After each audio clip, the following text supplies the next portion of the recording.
9장 37절로 42절까지 공부했습니다. 주보의 설교의 오늘 말씀의 제목이 있습니다. 믿음 없음을 부끄러워하라. 오늘 말씀의 요지 어떤 말씀이길래 이런 제목이 잡혔는지 다시 한번 우리가 본문 말씀을 통해서 은혜 받기를 원합니다. 자, 누가복음 9장 37절 말씀에 오늘 귀신 들린 아들이 있는데 그 아버지에 관한 얘기죠. 이 귀신 들린 아들이 있는 아버지의 얘기. 그래서 이 예수님께 나가고 사실은 예수님 전에 제자들에게 이 귀신 들린 아들을 데리고 가는 장면입니다. 제가 서론으로 이제 좀 말씀드리고 이게 있는데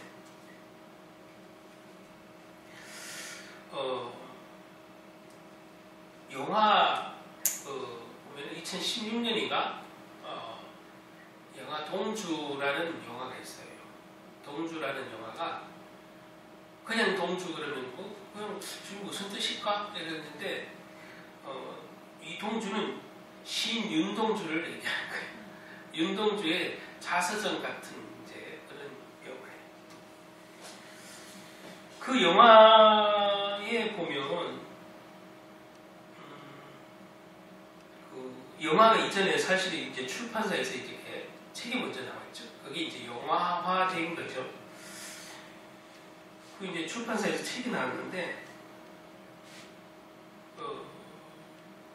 어느 목사님도 이제 그 책을 이제 이렇게 책 나오면 북콘스트 아저씨 요즘에는 다 하잖아요. 책을 사면서 이제 사인회도 하고 그 저자에게 사인도 받고 사진도 찍고 하잖아요.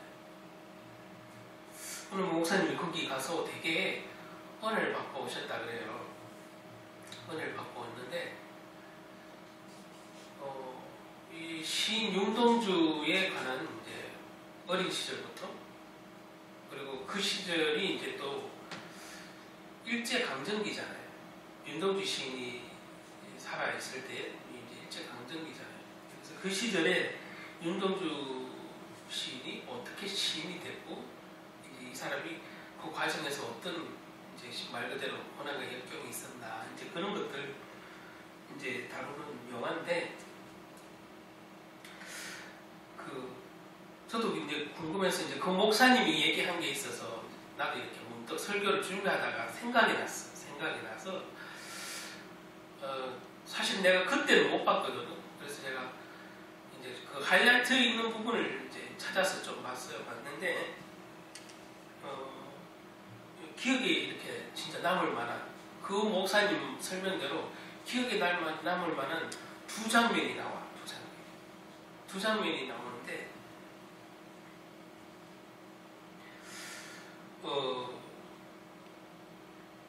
첫 번째 하나는 사촌지간인 그 동규라는 형제가 있는데 그 동규라는 형제와 동네 어른들을 이렇게 피해서 뛰던 이 윤동주 시인이 이런 말을 해요. 어떤 말을 하냐면 도망가면서 이런 세상은 변해도 신앙은 변하지 않는다. 세상은 변해도 신앙은 변하지 않는다. 이런 대사를 하거든요. 이 도망가면서 이제 하는 얘기예요. 그래서 이게 기독교란가 이래 싶은데 그 사람이 자전적 얘기인데 이제 그런 얘기가 나요. 그래서 윤동주 시인이 그런 표현을 하는 장면, 그래서 신앙 장면을 떠올리게 됐어요. 그래서 이분이 신앙을 가졌는데 세상이 그때는 당연히 일제시대니까 특히 기독교가 핍박, 박해를 받던 시절이잖아요. 나라의 모든 문화도 핍박받았지만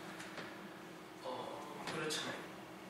그래서 세상은 변해도 신앙은 변하지 않는다. 이렇게 말했고, 두 번째 또 기억에 남는 장면 하나가 이제 첫 번째는 그 말이고, 두 번째는 지금 저기 이제 자막을 띄워놨는데, PPT를 띄워놨는데, 이런 시대에 태어나 시인으로 살고자 했던 내 자신이 부끄럽다. 이런 표현을 했어요. 이게 이제 거기 영화의 두 장면, 중요하게 이렇게 기억에 남는 두 장면입니다. 라고 말씀드렸었어요. 이 두 가지 오늘 이게 영화 대사만 봐도 지금 우리에게 특히 또 오늘 제가 이렇게 말씀으로 잡은 오늘 이 사건과 함께 아주 잘 맞는 얘기인 것 같아서 서론으로 제가 말씀드립니다. 네, 윤동주 시인이 두 번째 한 말, 이런 시대에 태어나서 시인으로 살고자 했던 나 자신이 부끄럽다. 이렇게 말. 그 이제 시인 동주의 그 생각에는 이것이 있는 거죠. 이런 생각이 있는 거예요. 이 청년 시인이었던 윤동주가 내가 걸어온 길은, 내가 걸어온 이렇게 그 부끄러움이란 단어로 이제 차 있다는 사실. 근데 저기 다른 분 이런 시대 표현했죠. 이런 시대. 방금 제가 말씀드렸죠. 일제강점기잖아요. 그래서 이런 시대는 나라의 주권을 잃고 나라도 없는 내가 식민지 국민이었던 내가 나라에는 주권을 잃고 말과 걸도 잃고 있는데 고작 나는 신이나 되고자 했냐. 자기 자신을 돌아보고 부끄럽지 않을 수가 없다는 거지. 다른 것들에 아마 독립투사 우리가 아는 그죠?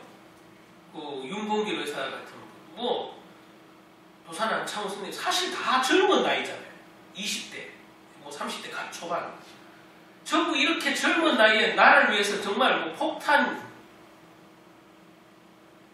뭐 도시락 들고 저게 우두머리들을 처단하고자 진짜 결사의 각오로 그렇게 하던 독립투사들이 많던 시절에 청년이었던 자신의 모습을 보니까 그 독립투사를 보니까 사실 얼마나 부끄럽겠어요. 같은 또래인데 저들은 나라를 위해서 나라를 되찾고자 목숨을 걸고 저렇게 뛰는데 자기는 고작 말장난이나 하는 시인을 하겠다고 생각했던 자기가 하는 것은 사실 나쁜 건 아니지만 그들에 비하면 내 자신이 너무 부끄러운 거지. 내가 저기 표현한 것들이 있잖아요. 이런 시대에 태어나서 시인으로 살고자 했던 나 자신이 부끄럽다. 고백할 수 있습니다. 저는 저 고백을 할 수 있다는 게 사실 대단한 것 같아요. 스스로를. 사실은 자기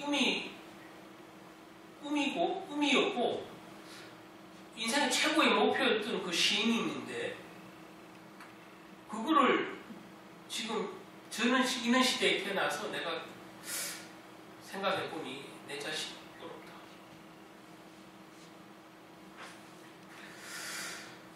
이 얘기는 보면은 옛날에는 일제시대 때 이름도 개명하고 개명 안 하면 감옥에 쳐놓고 이랬잖아요. 그렇죠? 이름을 개명하고 일제시대 때 뭐 대부분 했어요. 개명. 뭐 살기 위해서는 해야 됐겠죠. 꼭 친일파가 아니어도 목숨은 살아야 하니까. 자, 이 시대에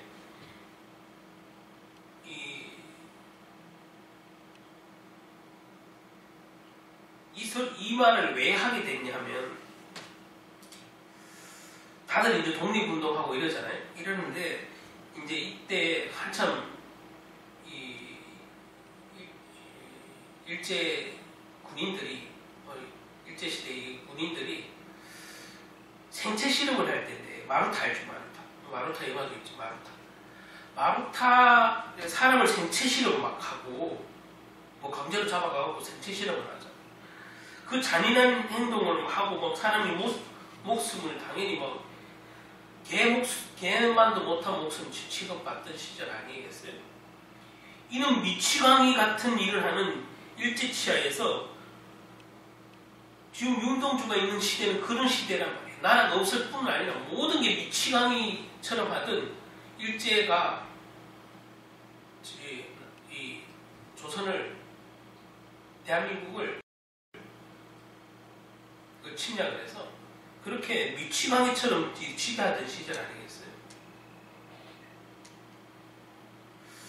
그 아까도 선언에서 다시 말했지만 독립투사들, 자기 또래의 독립투사들도 많았고 그런 군인들도 많았는데 자기의 모습을 보니 아무것도 할 수 없는 모습을 보니 부끄럽다.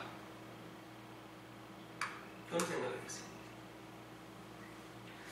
그 시대에 태어난 자기 자신의 시를 책으로 내고자 했던 자신을, 민족의 아픔 속에 자신을 부끄러워했다는 사실이죠.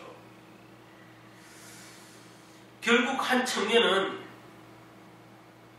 결국 그 부끄러움을 딛고 당당히 민족의 독립을 향해 나가는 것을 보게 되는데, 그 영화에서 부끄러움을 당하는 인생을 살아서는 안 되겠지만, 여러분도 저와 여러분 똑같잖아요. 부끄러움을 당하는 인생을 살면 안 되겠지만, 그러나 인생은 내가 바르다고 하는 것이 때로는 부끄러운 일이 될 때도 있잖아요. 그건 내가 생각하기에 바를 수는 있지만 대다수가 생각하기에는 안 바른 일일 수도 있잖아요. 옳은 일이 아닐 수도 있고. 그러면 그런 부끄러운 일이 있을 때 누가 나를, 여러분에게 여러분의 그 허물과 그 잘못됨을 권면하고 혹시 책망하더라도, 아, 내가 부끄럽구나, 나 자신을 돌아보는 그런 마음이 있어야 되겠다는 생각이 들어요. 그런데 그렇지 않고 고면하는 사람, 책망하는 사람을, 야, 네가 나보다 더 잘났으면 얼마나 잘났다고 그래, 너나 잘해, 나는 그런 정말 배타적인 생각을 가지고 산다면 부끄러운 일을 했다는 게 문제가 아니라 부끄러워하지 못하는 게 더 나쁜 거예요. 사실 자기 자신을, 심지어 남이 자기에게 얘기까지 해주는데도 내 모습이 부끄러운지를 모른다는 것은, 그건 정말 잘못되는 삶이고 잘못된 인생이에요. 부끄러운 일을, 방금 말했지만 부끄러운 일을 하면 안 되겠지만 할 수도 있는 거예요.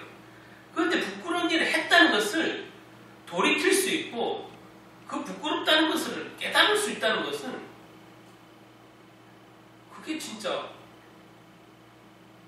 은혜예요. 또 특히 믿음 안에서 당연하죠. 우리가 성경 말씀을 볼 때 그렇잖아요. 어떤 진림이 되고 나에게 양심의 가책이 되고 내 죄성을 드러나게 하는 주님의, 하나님의 말씀을 보면 그게 부끄러워지고 하나님 앞에 부끄러워지고 내 모습을 돌아보는 그런 게 없으면 우리는 그것을 회개라고 하잖아요. 깨달아서 돌이키는 것을 회개라고 하잖아요. 그런 게 없다면, 아니 성경을 실컷 읽으면 뭐예요? 다 남을 저울질하고 잣대를 놓는, 남을 판단하는 기준으로 쓰면 그거 아무것도 아니에요. 성경이 말하는 거예요. 항상 나를, 말씀을 비추어서 나를 보라는 거지, 남을 그걸로 비춰가서 네가 막 정죄하고 다니라고 하는 말이 없어요. 그렇죠? 그럼에도 불구하고 이 땅에 많은 기독교에 있는 사람들은 사실은 그 말씀도 자기를 보면서 자기가 하나님 앞에 부끄럽다는 사실을 인정하고 깨닫고, 심지어 자기에게 멘토를 해주거나 권면하는 사람들에게 고맙구나, 내가 모르던 걸 알게 해줬구나, 이는 감사함이 없고 오히려 상대를 공격하고 상대를 오히려 폄하하고 나랑 같은 생각이 아니면 나쁘다고 말하고. 요즘 우리 대한민국 사회 그렇잖아요. 나랑 다르면 다 나쁜 놈이야, 빨갱이야. 종북이에요? 좌파예요. 좌파라는 정확한 의미도 모르는 것 같은데 무조건 좌파예요. 무조건 종북이에요. 자기 생각하다요. 또 거꾸로 보수도 마찬가지죠. 진보 쪽에서는 무조건 또 자기 생각과 다르면 다 꼰대다. 다 극우다. 이런 표현도 진보 쪽에도 마찬가지예요. 내 생각과 이념과 다른다고 해서 좌파거나 종북이거나 극우거나 그렇지 않잖아요. 물론 개중에는 있어요. 있는데 그걸 전부라고 말하면 안 된다는 사실. 그리고 중요한 것은 오늘 이 여기에도 윤동주 시인에 대해서 이렇게 영화에 대해서 얘기했지만 자신을 말씀에 비춰봤을 때, 주님의 말씀을 비춰봤을 때, 지금 여러분이 설교를 듣는 이 시간에도 내가 믿음 없음이 부끄러워야 돼. 오늘 설교 제목은 뭐예요? 믿음 없음이 부끄럽다. 믿음이 적음이 부끄럽다. 이걸 깨닫기를 원하는 거예요. 근데 오늘 이 귀신 들린 아들을 가지고 데리고 이 낫기를 원하는 아버지 사건과 이게 무슨 상관이 있냐? 상관이 있어요. 아주 상관이 있기 때문에 제가 제목을 고민을 하다가 이렇게 잡았어요.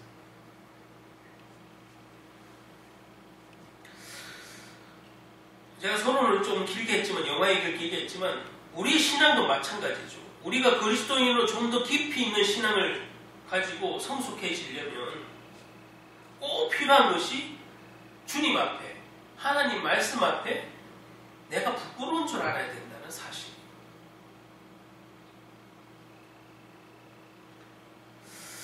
자신의 연약한 믿음, 내면에 말씀으로든 어떠한 경로를 통해서든지 또 누가 내게 권면과 멘토를 통해서든지 나의 잘못됨을 알게 하고 드러나게 했을 때 그것이 말씀에 비춰보고 그 복음에 비춰봤을 때 그들의 말과 어떤 나에 대한 평가가 옳지 않나 한번 생각을 해보고 화를 낼 일이 아니라 그들에게 오히려 공격할 일이 아니라 그 말씀도 감사하다. 여러분 대표적인 예가 다윗이잖아요.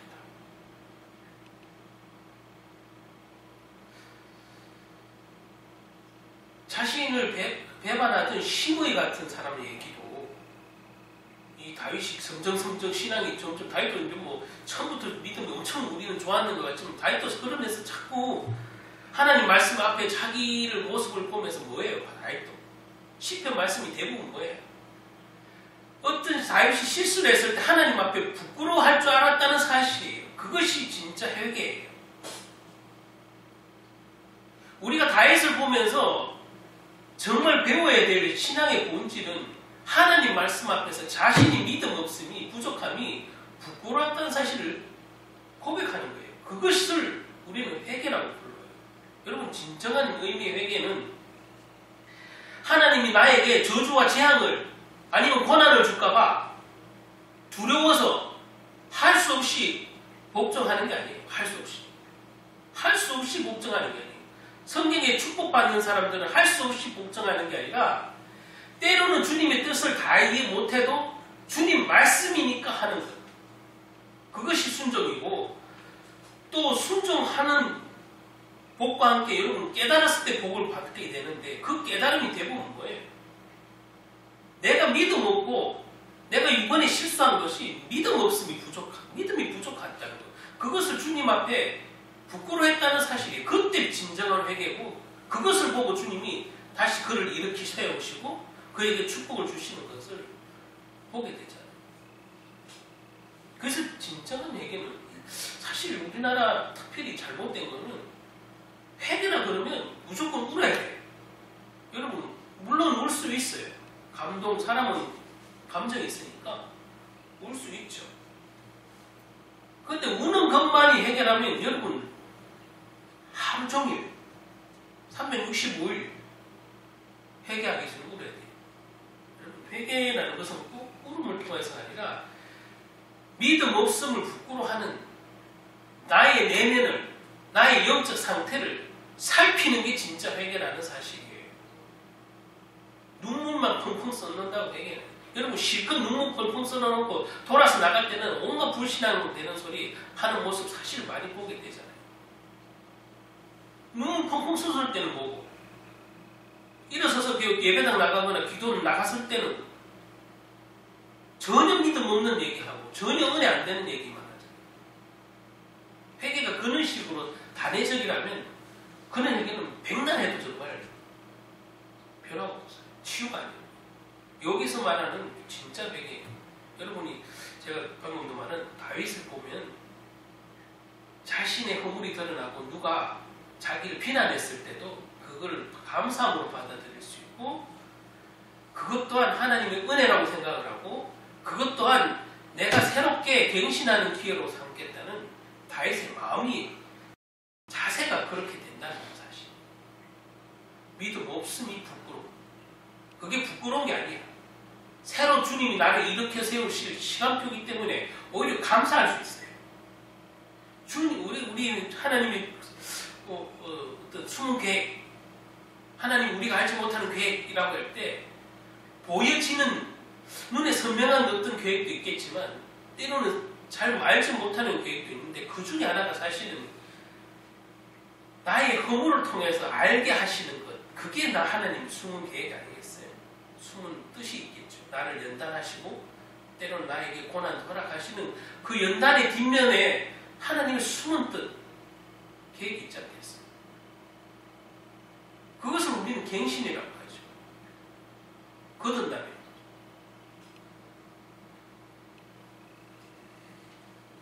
그래서 저와 여러분이 그런 부끄러움의 말씀을 통해서, 복음을 통해서, 또 누구의 권면을 통해서, 책망을 통해서 부끄러움을 가져야 하는 것, 이것이 우리가 해결할 진정한 의미에서의 회개입니다.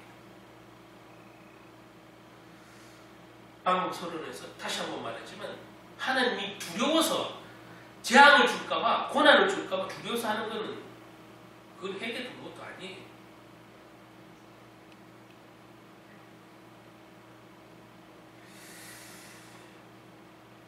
주님께서는 너무나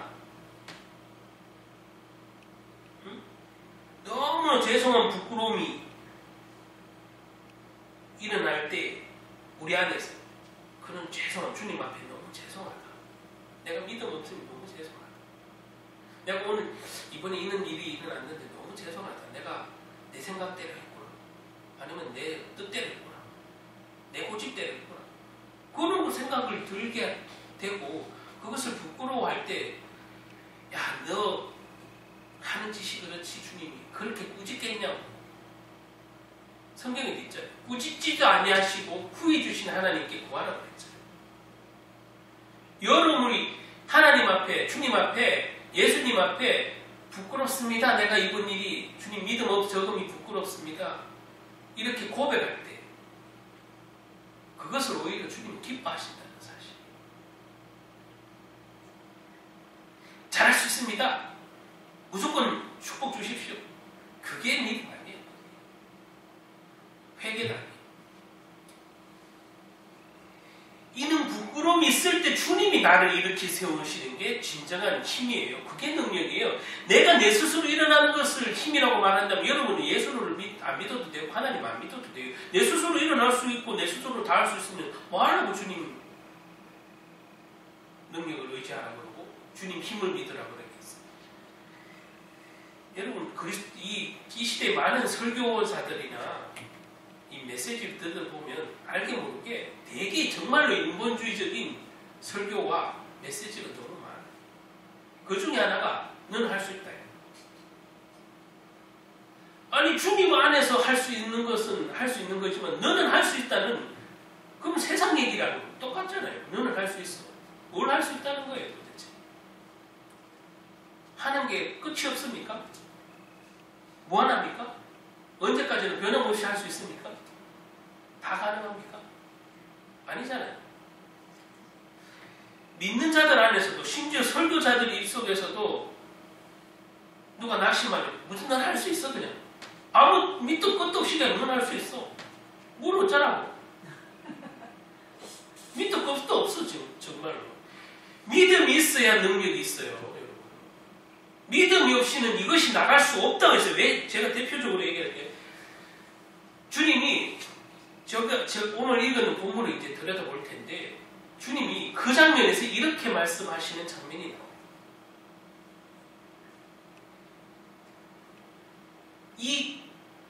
이 다른 표현, 다른 성경, 오늘 누가복음을 읽었지만 마태복음, 마가복음에도 똑같은 내용이 나와요. 똑같은 내용이 나오는데 조금 더 마가복음에 보면 조금 더 자세하게 표현이 되어 있어요. 이 장면이. 그래서 간질한 자라고 예전에는 표현이 되어 있었고 이 귀신 들린 자가 간질한 자. 그래서 이제 옛날에 이것 때문에 목회자들이 간질은 귀신 들린 편이다. 이런 인식이 강했던 거예요. 이 번역이 잘못된 거예요. 사실. 몸에 경련이 일어나는 것을 다 간질이다. 이런 거예요. 간질은 정신병이 아니에요. 말 그대로. 귀신 들려서 경련이 일어나는 거랑 다른 건데 그때는 그랬어요. 근데 어쨌든 이 귀신 들린 아들을 데리고 있는 아버지가 병 낫기를 위해서 오늘 제자들을 먼저 찾아가요. 제자들을 찾아가는데 어떤 일이 일어나냐? 이 괴로워하는 아들을 둔 아버지가 있잖아요. 이 본문 속의 이야기는 정말 유명한 얘기잖아요. 귀신을 내어 쫓아달라고 이제 제자들에게 쫓아와요.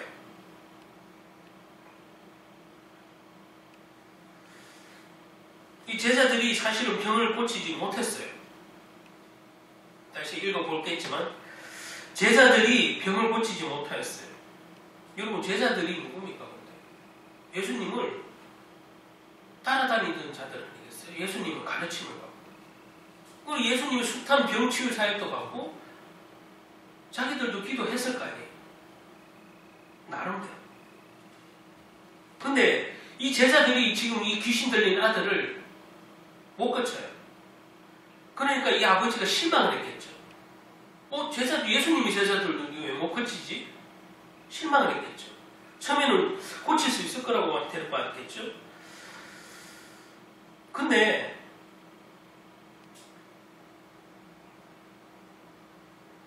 왜 고치지 못했는가에 대해서 이제 예수님이 등장을 하면서 이제 예수님이 이 제자들이 왜 귀신을 내어 쫓을 수 없었는지에 대해서 진단을 하시거든요.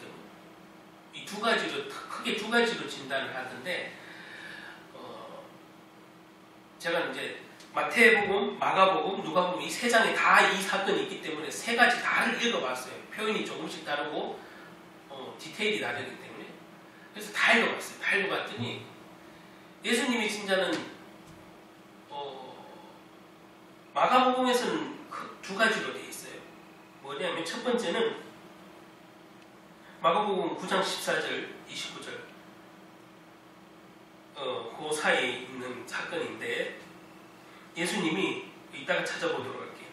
예수님이 이 두 가지 제자들이 이 귀신을 내어 쫓아내지 못했는 이유를 두 가지로 진단하셨는데 첫 번째 진단은 너희에게 믿음이 없기 때문이라고 말씀하셨어요. 믿음이 없다. 예수님을 그렇게 쫓아다니는 제자들 보고 예수님이 너희들이 귀신을 쫓아낼 수 없었던 것은 믿음이 없기 때문이라고 진단을 했어요. 야, 신기하죠?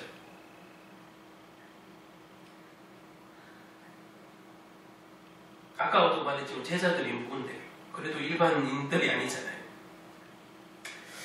오늘날에 가만히 생각해 보세요. 이게 또 참 의미가 우리에게 주는, 성도들에게 주는 의미가 있는데 오늘날 지금 이 시간에도 많은 교인들이 있고 많은 교인들이 있어요. 이 시간에 예배 다 드려요. 그죠? 찬양해요. 기도해요. 이 세상에 많은 교인들이 있다는 거죠. 주일이면 모든 이는 믿는 자들이 교회 가잖아요.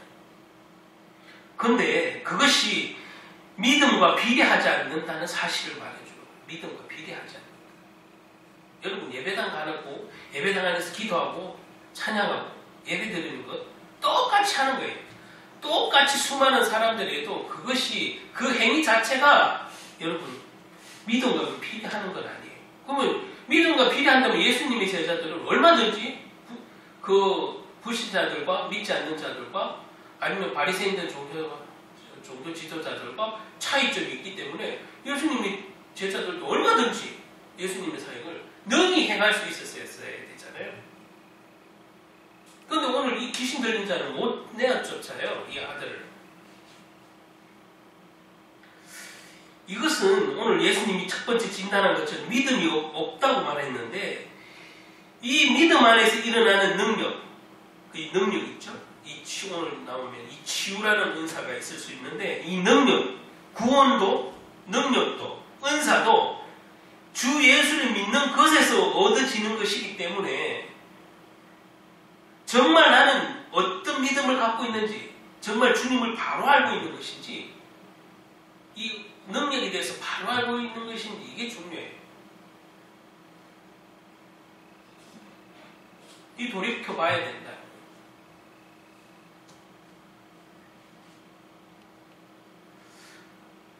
어쨌든 첫 번째 진단은 예수님이 믿음이 적어서 그렇다, 없어서 그렇다고 그랬어요.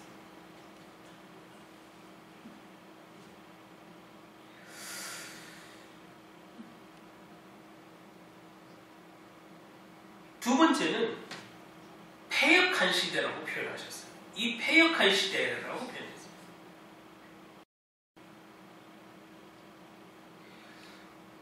예수님의 당시가 여러분 패역했겠어요? 안 했겠어요? 지금만 현대만 패역했겠어요?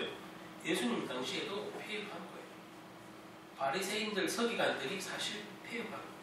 왜 패역했느냐? 하나님의 이 복음을, 하나님의 이 구원의 복음을 종교화 시켜놨기 때문에 그게 패역이에요. 여러분 패역이 다른 말로 표현하자면 왜곡이에요. 왜곡. 하나님의 말씀을 왜곡했단 말이에요. 하나님의 말씀을 왜곡한 게 이 당시 예수님 시절이 누구예요? 바리새인들, 서기관들이에요. 복음을 왜곡했단 말이에요. 하나님의 말씀을 왜곡했고 십계명의 본질을 왜곡한 거예요. 왜곡해서 가르쳤다. 왜곡해서 가르쳤는 이 시대가 예수님 시절에도 패역한 시대예요. 그래서 이 패역한 시대에 내가 더 이상 얻을지 참으리요. 예수님이 말씀하시면서 저 아이를 내게 데리고 오라 해서 이제 예수님 앞에 나갔을 때 이 귀신을 예수님이 내어 쫓아요.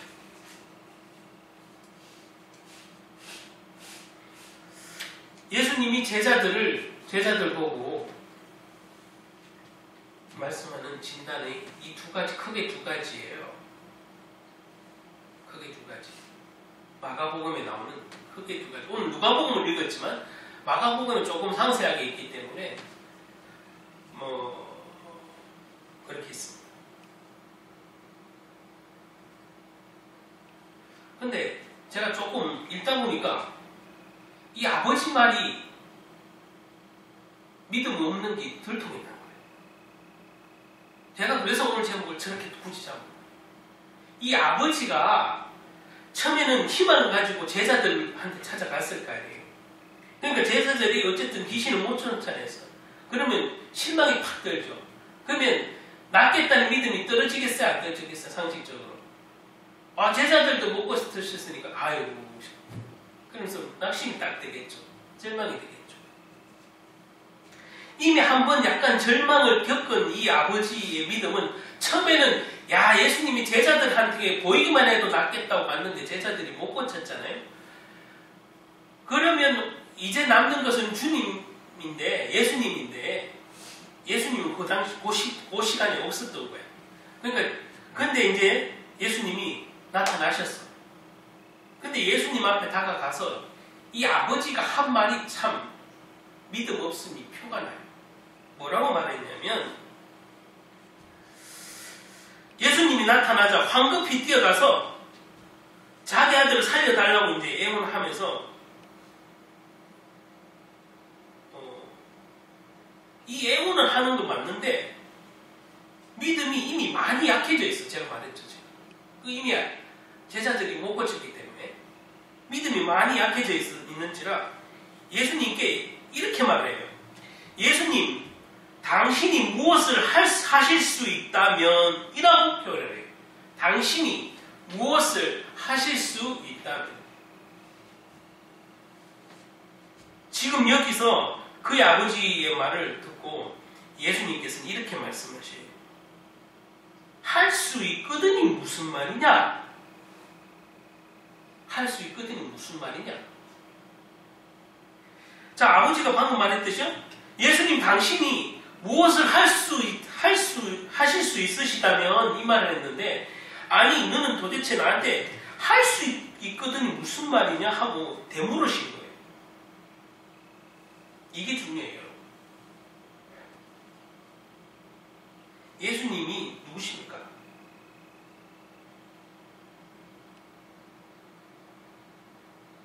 예수님이 누구시냐고. 여러분, 예수님이 누구신지 사실은 이 귀신 들린 아들을 데리고 온 아버지는 정확하게 모르고 있었다. 믿음이 적었다. 애시당초 예수님이 그리스도라는 사실과 정말 하나님의 아들이라는 사실을 알았더라면, 그 확신이 있더라면, 그 믿음이 있었다면 제자들은 못 고쳤을지언정 믿음이 떨어지면 안 되는데, 제자들이 못 고치니까 믿음이 덜 있는 믿음만 좀 똑 떨어져서 예수님 보고 고작 하는 말이 당신이 무엇을 할 수만 있다면, 무엇을 할 수만 있다면. 그러니까 예수님이 이걸 대받아 치잖아요. 물으시잖아요. 아니 할 수 있다면 무슨 말이냐 라고 오히려 묻는 것, 예수님. 그래서 예수님이 두 가지 진단을 하신 거예요. 패역한 시대고 믿음이 없다라고 표현해요. 그리고 제자들도 예수님 고치고 난 다음에 제자들이 물었어. 궁금해서.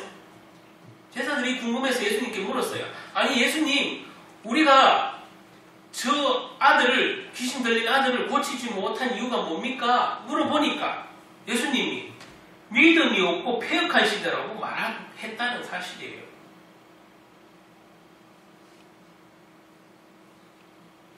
시대도 패역했지만 믿음이 없어요. 그 아버지의 행동 말이 믿음이 없어요.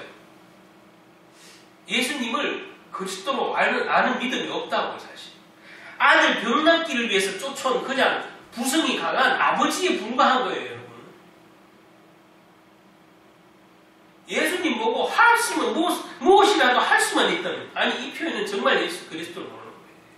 그러니까 예수님이 네가 도대체 무슨 말 하느냐? 할 수만 있다면 무슨 말이냐? 이렇게 반문하고 계시고, 네가 나를 그리스도로 알고 있느냐? 이 얘기예요. 그렇죠? 내가 하나님 아들이 아니냐? 내가 그리스도 아니냐? 그런데 나보고 고작 할 수만 있다면 무슨 수단을 통해서라도 우리 아들 귀신 쫓아내주세요. 그냥 이런 수준이야. 액을 복구하는 부성에 강한 아버지의 그냥 바람 수준이야. 예수님한테 부탁하는 것이.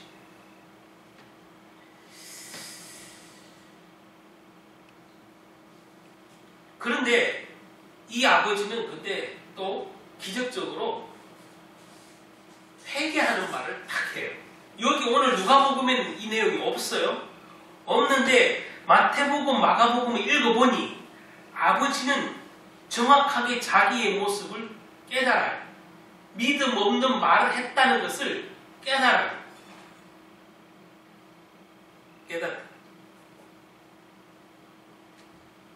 이 아버지의 마음에 그 아버지의 감정에 부끄러움이 생겼어요. 믿음 없는 말을 했구나라는 그 부끄러움이 생겼어요. 내가 주님 앞에 믿음 없는 소리를 했구나. 내가 믿음 없는 소리를 했구나. 왜일까요? 무슨 말이 부끄러웠을까요?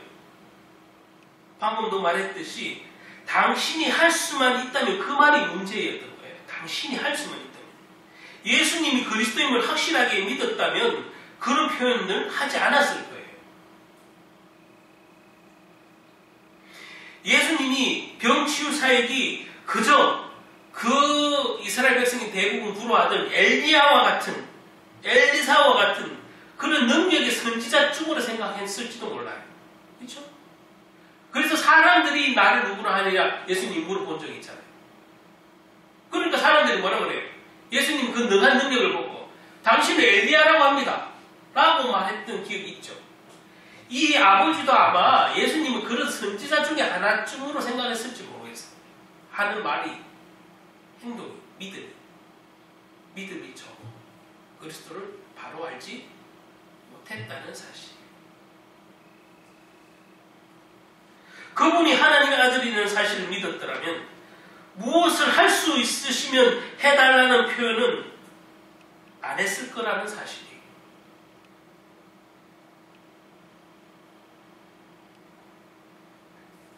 그죠? 다시 말해서 믿음 적음이 드러난 것이에요. 그 믿음 적은 자기의 모습이 이제 그 순간에 예수님의 그 아들 고침을 보는 순간, 그리고 예수님이 되묻는 순간 할 수 있거든. 무슨 말이냐? 예수님이 되묻는 순간 자기의 믿음이 적음을 깨닫게 된 거예요. 여러분. 부끄러워진 거예요. 주님 앞에. 저와 여러분이 오늘 말씀 들을 때 내가 믿음 없던 행동, 내가 한 주간에 무슨 실수했던 것, 내가 훨씬 많이 실수했던 것, 행동을 잘못했던 것, 그럴 수 있어요. 그러나 오늘 말씀을 들으면서 내가 믿음 없이 했던 행동, 믿음 없이 했던 말, 부끄러워할 수 있는 저와 여러분 되시기 바랍니다. 그게 진정한 회개고, 그게 은혜 받는 사람 마음이에요. 은혜 받는 사람. 그게 진짜 은혜예요, 여러분. 여러분 믿음 적은 것이 부끄러워야 돼요, 그냥. 그래야 그게 은혜 받는 사람의 태도예요. 그게 진짜 회개라는 사실. 교만하는 사람은 어떤 설교 앞에서도 자신이 교만하면 그게 뭐 내가 목사님보다 더 나은데, 아니면 내가 목사님보다 좋은 대학교 나왔는데, 나는 박사인데, 나는 신학 박사인데, 신학 교수인데, 만약에 여러분 성도 중에 신학 교수님이 계신데 목사님이 별 볼 일 없어. 자기가 생각하기 조그마한 분소교단의 목사님이야. 그런 자기 스펙을 보고 목사님 설교 들고 앉아있으면 그게 무슨 은혜가 되겠냐고요. 마음이 교만한 자는 사단이 딱 이용당하기, 조종당하기 딱 좋은 상태지 절대 은혜 못 받아요. 여러분, 자신을 낮추고 겸손한 마음에 누가 전하든, 강단에서 전하는 누구가 쓰든 그 시간만큼은 하나님이 내게 주시는 말씀, 하나님 앞에 내가 부끄러워지는 은혜가 있기를 저와 여러분에게 있기를 축복합니다. 아멘. 그것이 여러분 믿음의 시작이고 믿음이 자라는 사람의 모습이에요. 부끄럽다. 내가 주님 앞에 부끄럽다. 말씀 앞에 부끄럽다. 복음 앞에 부끄럽다. 주님께 대한 믿음이 연약해진 상태에서 자신의 믿음 없음이 드러나는 것, 이 드러나는 게 부끄러운 게 아니야. 이거는 드러나는 건 오히려 감사해. 아, 내가 믿음 없는 게 이제라도 깨달았으니까 천만다행이다. 감사하다. 또 누가 내게 그렇게 건면하고 나를 좀 평가를 하더라도 저 사람을 통해서 내가 참 새롭게 내 모습을 보내, 내가 믿음 없음을 보내, 이렇게 해야지. 네가 나보다 잘났으면 얼마나 잘났냐. 내가 너보다 신앙생활 더 오래 하지 않았냐. 내가 너보다 교회에 더 오래 다니지 않았냐. 내가 너보다 더 헌금도 많이 하지 않았냐. 너보다 전도도 많이 하지 않았냐. 그는 했는 행위를 가지고 자기의 믿음을 딱 올려놓고 남이 하는 건면은 안 듣겠다. 내가 너보다 나아. 그런 마음 절대 은혜의 마음이 아니고 회개의 마음도 아니잖아요. 여러분, 부끄러운 마음, 그것이 결코 회개고, 그 회개한 마음 속에 은혜가 들어가게 될 줄 믿습니다. 아멘. 여러분, 기독교는 신앙은 그런 거예요. 주님께 대한 믿음이 부족함이 죄송하고 부끄러운 마음이 일어나서 오히려 하나님 말씀을 붙잡아야 되겠다는 생각에 이르는 것, 그것이 우리는 깨달았다 하는 표현이고 은혜 받았다고 하는 표현이잖아요. 부끄러워지는 것. 내가 그래서 주님이 나를 붙잡아 주길 원하는 것. 그것이 믿음입니다. 그래서 아까 서론에서 잠깐 언급한 바처럼 설교 중에 여러분 할 수 있습니다. 이렇게 무조건 막 이렇게 긍정의 마음을 선포하는 설교는 그건 정말 인본주의고 세상 설교예요. 바울이 고백한 내게 능력 주시는 자 안에서 내가 모든 것 할 수 있다는 말을 너무 오해해서 설교를 하거나 또 그렇게 알아듣거나 자기 편한 대로 알아듣거나 주님이 그 성경에서 기록되어 있는 그 바울의 그 선포는 내게 능력 주시는 자 안에서지 바울의 지식 안에서 바울의 스펙 안에서 바울이 배운 가치 안에서 나오는 게 아니잖아요. 내게 능력 주시는 자 안에서 모든 것을 할 수 있다는 그냥 성령 안에서는 다 된다는 얘기잖아요. 성령 안에서는 순종도 일어나고 성령 안에서는 능력도 일어나고 성령 안에서는 은사도 일어나는 거죠. 그걸 표현하는 것일 뿐 나는 할 수 있다. 긍정적인 마음을 먹으면 다 된다. 이런 얘기가 아니에요. 그 얘기. 그 말은 능력은 내게 없고 능력은 내게 있는 것 같지만 하나님에 비해서는 정말 세 발의 피고 뭐 티끌 많은 능력밖에 안 되는 인간이 뭘 내게 능력이 있다고 자꾸 주장하고 긍정적 마음으로 가지면 다 된다고 얘기하는 거예요. 그 바울의 고백은 내게 능력 주시는 자는 그 고백은 우리의 능력의 근원지가 하나님이라는 사실을 직접적으로 선포하는 말이잖아요. 우리의 능력의 근원인 하나님이다. 그걸 오해해서 막 설교를 하는 거예요. 그걸 또 그렇게 알아듣는 아니죠. 우리의 능력도 은혜도 은사도 응답도 축복도 다 하나님으로부터 출발하고 하나님이 허락해야만 온다는 그 근원적인 복에 관한 얘기예요. 오늘 바울이 내게 능력 주시는 자에서 내가 모든 것 다 할 수 있다. 곧 사람으로부터 나가는 것이 아니다는 반전이에요. 자, 오늘 이 귀신 들린 아들을 데리고 온 아버지가 첫 번째는 제자들에게서 고침을 못 받았고 이 믿음이 오히려 더 있는 믿음마저 적어져서 예수님 보고 예수님이 나타나셨을 때 당신이 할 수만 있으면 해달라 이런 식인 거예요. 예수님이 누군데? 아까도 말했죠. 근데 곧바로 예수님이 반문을 하니까 깨닫게 됐어요. 부끄러워졌어요. 아, 내가 믿음 없는 소리를 했구나. 그래서 이런 고백을 하게 돼요. 여러분 이게 이제 하이라이트인데 제가 오늘 전할 본문 말씀의 하이라이트인데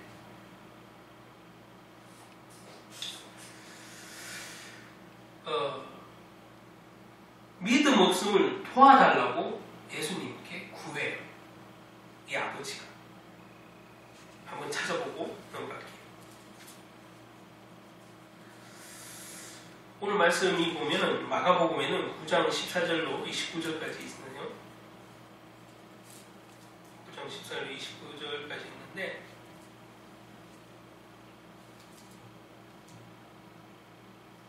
(24절) 봅시다. 24절. 이게 오늘 핵심이에요. 저와 여러분이 이 귀신 들린 아들을 둔 아버지로부터 믿음 없음을 고백하는 장면, 이것이 오늘 제목처럼 저와 여러분에게 일어나야 돼요. 마가복음 9장 24절 한 개 있습니다. 9장 24절 시작. 곧 그의 아버지, 그 아이의 아버지가 소리 질러 이르되 내가 믿나이다. 나의 믿음 없는 것을 도와 주소서 하더라. 여러분, 이게 저와 여러분의 오늘 붙잡아야 될 말씀이고, 아니 평생 붙잡아야 될 말씀이에요. 여러분이 실수할 수 있고 믿음이 연약할 수도 있고 낭망할 수도 있어요. 이 아버지처럼 믿음이 떨어지는 소리 할 수 있어요. 그것이 드러나는 것을 부끄러워할 게 아니에요. 드러나는 것은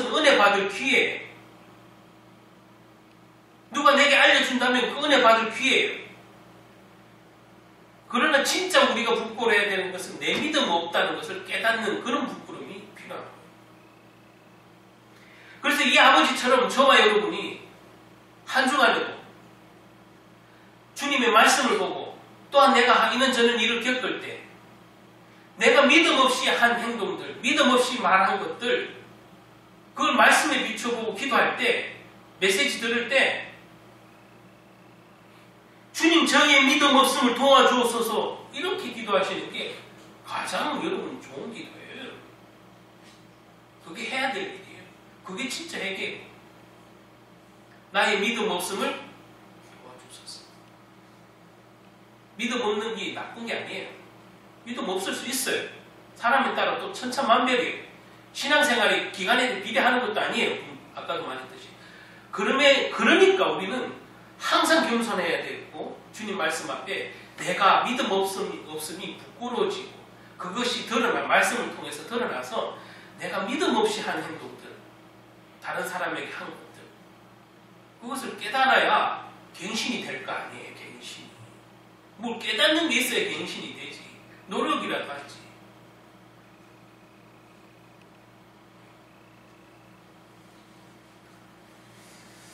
깨달을 때 갱신되는 은혜가 있잖아요. 거듭나는 은혜가 있잖아요.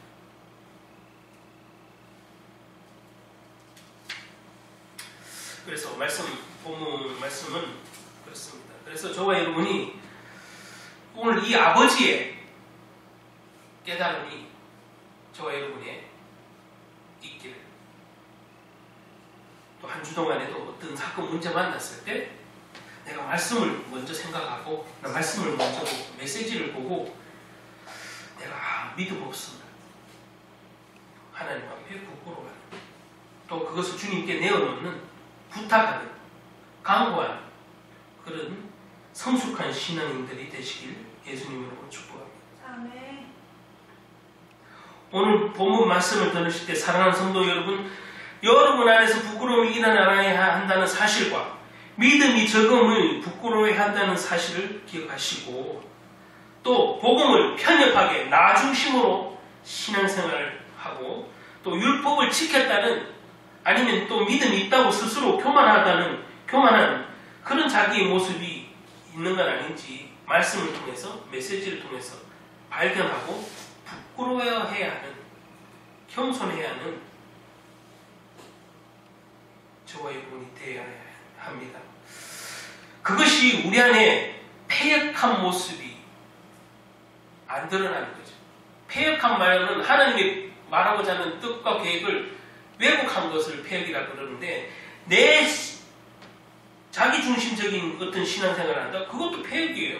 왜냐하면 하나님 뜻과 상관없는 일을 내 중심적으로 하는 것은 그것들을 왜곡하는 것이니까 하나님의 뜻과 복음을 사실은 왜곡하는 거예요. 자기 우상도 왜곡이잖아요. 우상이 있고 왜곡이에요. 패역한 게 바리새인들 서기관만 패역한 게 아니라 지금의 내 모습 중에도 패역한 모습들이 있을 수 있는 거예요. 왜? 하나님의 뜻과 그 계획을 내 마음대로 해석하고 내 마음대로 원하는 것만 내 중심으로만 신앙생활하는 사람이, 아이고 나는 믿음 좋은데, 나는 맨날 기도하는데, 나는 맨날 자주 금식하는데, 그런 행위로 자기가 안 패역하다고 생각할지는 몰라도 하나님 뜻과 복음에 어긋나는 행동과 말을 하는 자체가 패역이잖아요. 특별히 이단만 패역한 거 아니잖아요. 이단 사이비는 패역한 게 아니에요. 이단 사이비는 말할 것도 없거니와 패역한 모습이 내 안에도 일어난다는 사실이에요. 저와 여러분이 그런 예수님이 오늘 지적하신 대로 능력을 사모하기만 하지 말고, 그 능력이 일어나려면 뭐요? 믿음이 없음이 발견되어지고 믿음 안에 있는지 나를 확인해야 되고, 또한 내가 패역하지 않는지, 주님의 뜻을 왜곡하고 있지 않는지 살펴야 되는 거예요. 그런 후에 능력이 나타나는다는 사실이에요. 능력을 무작정 사모한다고 되는 게 아니에요. 우리나라 그 능력 관해서 지금도, 옛날에도 그렇지만 잘못된, 정말 관행적인 그 능력에 대한 개념을 정말 이 시대에는 바로 깨닫고, 그 능력 사모함이 본질을 잃어버리면 패역한 일이잖아요. 주님 앞에서 패역한 일이라니까요. 꼭 우상, 이단 사이비만 패역한 일이 아니라 내가 하는 내 나름대로 올바르다고 하는 그 능력에 만약에 은사에 관한 생각이 그게 하나님의 뜻과 왜곡되어 있으면 그게 패역이지 뭐예요. 나는 전통교단인데 아니 전통교단이라고 패역하지 않는 법이 없잖아요. 사단은 이 시대에도 전통교단에서 안수 멀쩡하게 받고 이상한 주장을 하는 사람들이 얼마든지 있어요. 여러분, 저와 여러분이 말씀 볼 때 내 안에 믿음이 있는지 보고요. 내가 믿음 안에서 패역한 일이 주님 앞에 없는지 살피는, 그래서 주님 앞에 내가 뭐든지 부끄럽다, 부끄러워서 할 줄 아는 그런 신앙인이 되시기 바랍니다. 말씀 읽겠습니다. 주님 앞에 성도 여러분과 저는 하나님 앞에 믿음 없으면 부끄러워할 줄 아는 진정한 회개와 패역한 시대라는 말씀처럼 다른 복음을 전하는 이단 사이비를 분별하는 그런 깨어있는 영성도 있으시길 바라고, 우리 자신도 편협된 생각, 가치관, 나중심의 신앙생활, 또 그런 내 안에 있는 율법주의적인 생각, 신앙에 대한 잘못된 생각, 주님 앞의 관계를 바르게 해서 내가 주님 앞에 패역한 일이 없다. 그래야 은사를 받고 은혜를 받아요. 능력을 얻어요. 저와 여러분이 그런 사실을 깨달아서 우리의 믿음이 주님 앞에 적음이 부끄럽게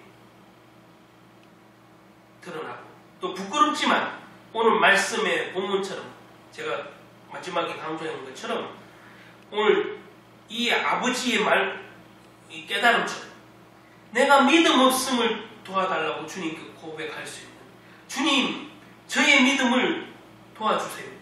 저의 믿음 없음을 치유해 주세요. 그렇게 고백할 수 있는, 주님의 도움을 구해서 믿음의 치유가 일어나는, 믿음의 성장이 일어나는 저와 여러분 되시길 예수님 이름으로 축복합니다. 기도하겠습니다.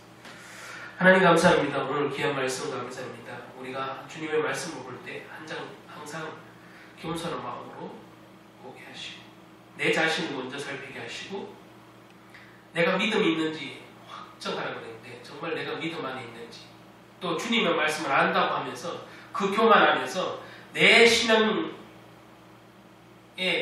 아버지 하나님 그 중심을, 나 중심으로 살고 있으면서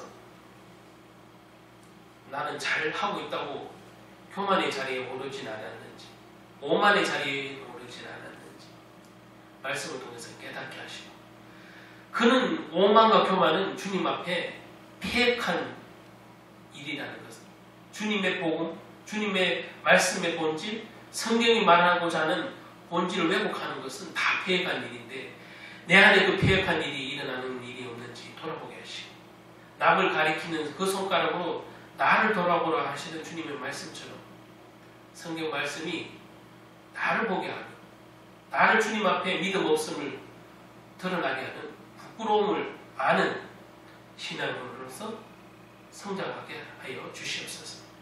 우리의 믿음을 불쌍히 여겨주시고 우리의 믿음을 치유하여 주시옵소서.